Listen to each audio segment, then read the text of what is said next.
Good evening and welcome to another Tweedy Outdoors video.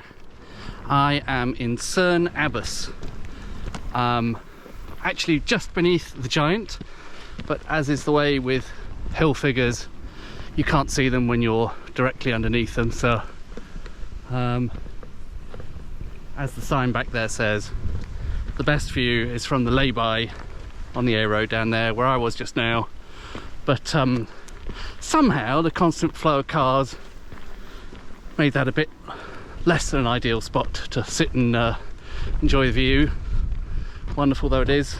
So perhaps I'll take you back there later, or maybe tomorrow morning.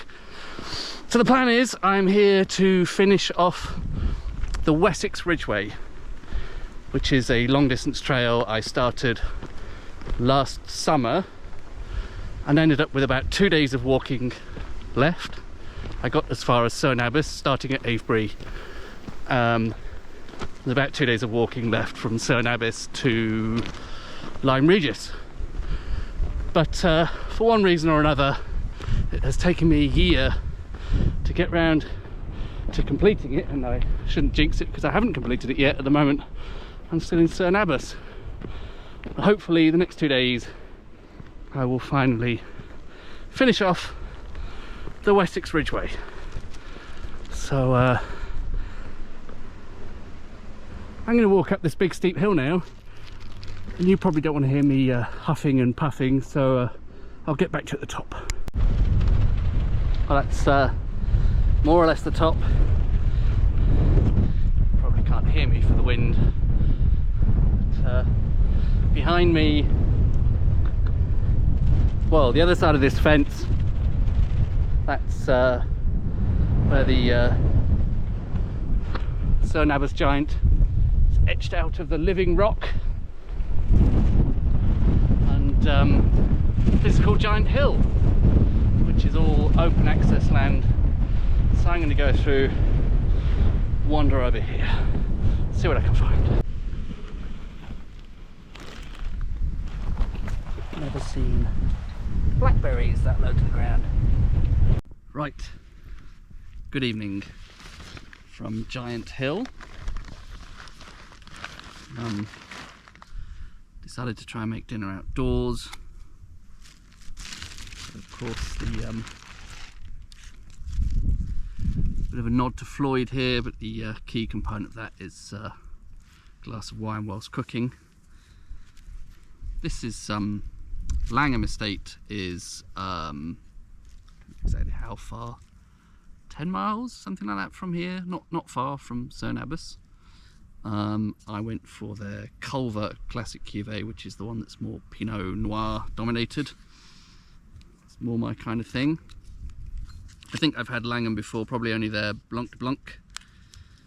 But, have an incredibly overly complicated setup to chill this thing, involving a couple of plastic bags and a bag of ice, but it's just about work.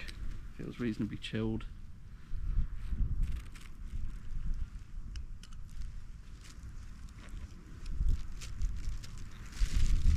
Cheers.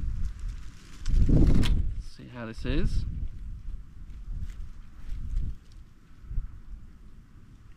Cheers. Here's to Cerne Abbas.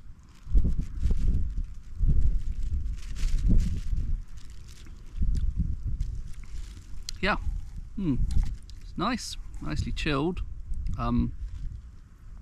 Bit more citrusy than I expected, considering it's Pinot dominated, but I'm not complaining. Right, that's probably going to fall over, isn't it? So, I think this is finished. Anyway, stable there. Maybe. Okay. That has had some approximation of a boil. Tell you what I'll do, I'm going to do the boot trick, and then I've got both a slightly unsavoury looking, oh no! You see, that's exactly what happens. Should have done the boot trick before. Okay, one boot for the glass, one boot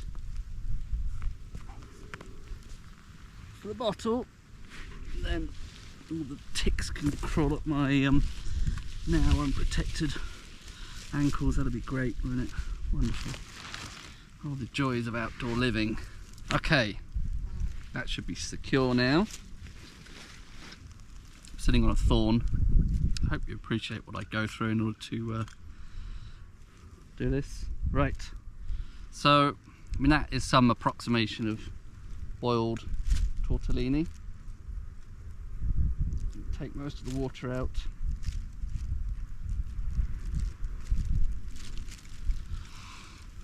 Hopefully that's not going to give me food poisoning.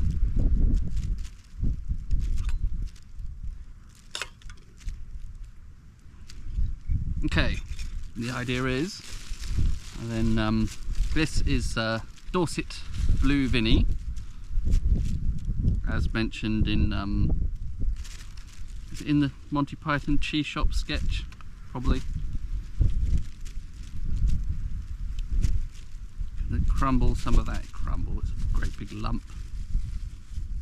This of course has got wet from the ridiculously complicated chilling setup. There we go, half the course. Right, extremely elegant way, crumble that in a bit. Not very elegant, is it? Try to see if these are actually cooked. Well, I was making a horrible mess of my belly can, and for a bit of greenery, I think one thing that's not really a feature of this meal is any sense of hygiene. I gave this a bit of a rinse, but it's not going to be great. Get out of the way, leaves. All right. Okay. So there's a bit of greenery on top. Some watercress, which is sort of semi-local. I guess that's from Hampshire. Came through Hampshire on the train earlier.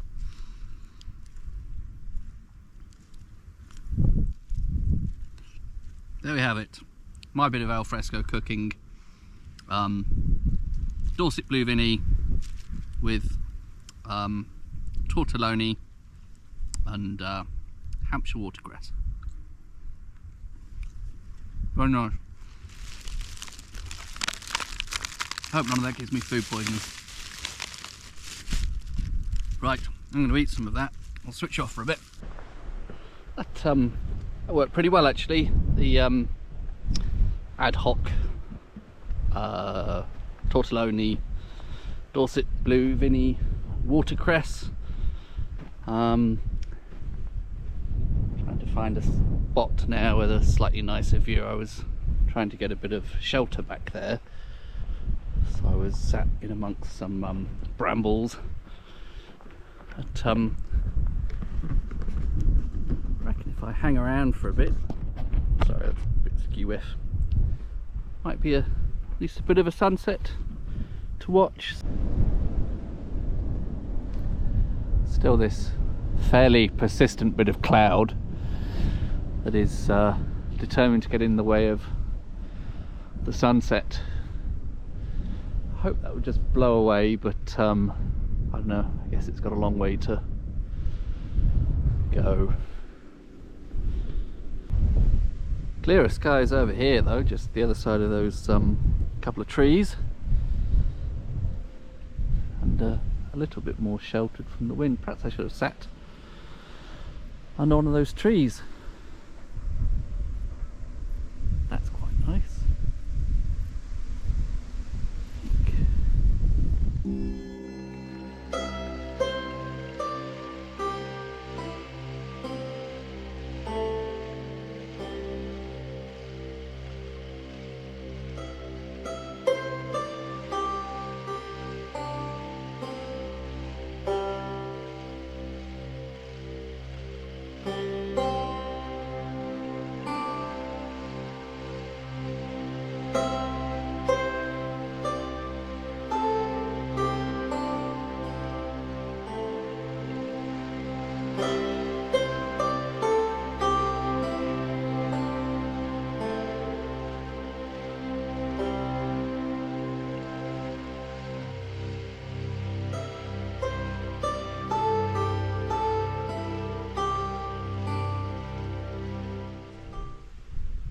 Well, looks like the sunset's over already. It's about 9 o'clock, and I think the scheduled time for sunset here was something like 8:54.